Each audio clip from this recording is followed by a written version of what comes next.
week 3 of May 2022, starting on Sunday the 15th, going right through until Saturday the 21st.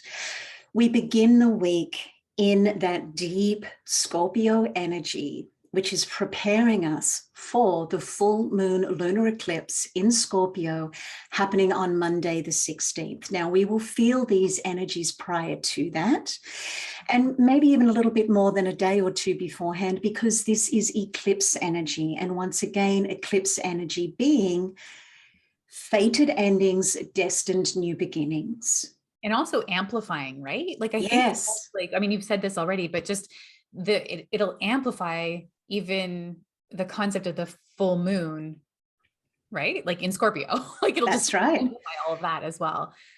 Yeah. So let's look at what it's amplifying: emotion, right? And Scorpio is the energy of I transform and self-regulation. So the energy that's coming up is, we spoke about this in the monthly. The thoughts where we are devaluing ourselves inside, any of those lingering little hisses from the itty bitty shitty committee, this is what we can release under this energy. And if during the first week and the second week of May, you have been consciously aware of these energies, it is a loving release. Yeah. It is the disillusion of illusion. No, I'm not going to speak to my inner child like that. No, I'm not going to forego my needs and say, continue with this commitment that is taking my time and my energy. I'm going to commit to myself first. Yeah. So this is huge emotional awareness energy. And like all eclipses, right, it will elevate on the day and culminate over a 6-month period as we go into November. Wild. So then after we've been through the total lunar eclipse there in Scorpio, we move into the Sagittarius exploration energy. So as we've let go, we've now got a little bit of open space and motivation. And what I love about the Sagittarius energy is it's the, I believe, self-realization energy. And when we are clear and free of that itty-bitty shitty committee ruminations, we truly can explore and expand what it is that fills us up and creates contentment within. And being a fire sign there, it is the motivation behind that. So the beginning of the week, we're clearing away, we're opening up and creating space. And then just before we move out of Taurus energy and into Gemini energy, we get this beautiful Capricorn energy going. Everything you've learnt through the Taurus season, now put some structure to it.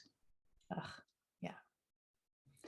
The very next day, on Friday the 20th, we move into the Gemini season of communication and mental activation.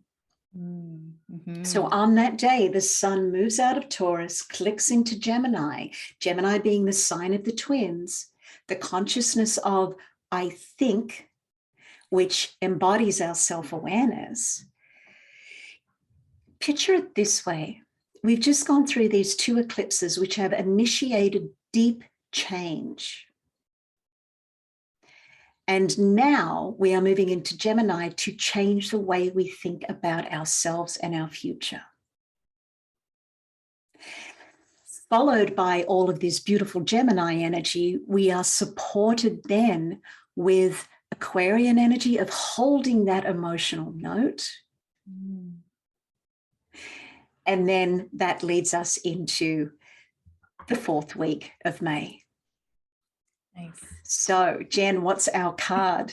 For the 15th to the 21st, a nice affirmation that if you'd like to hang on to throughout the week, you can, would be, oh, interesting. So it's commit. Ah.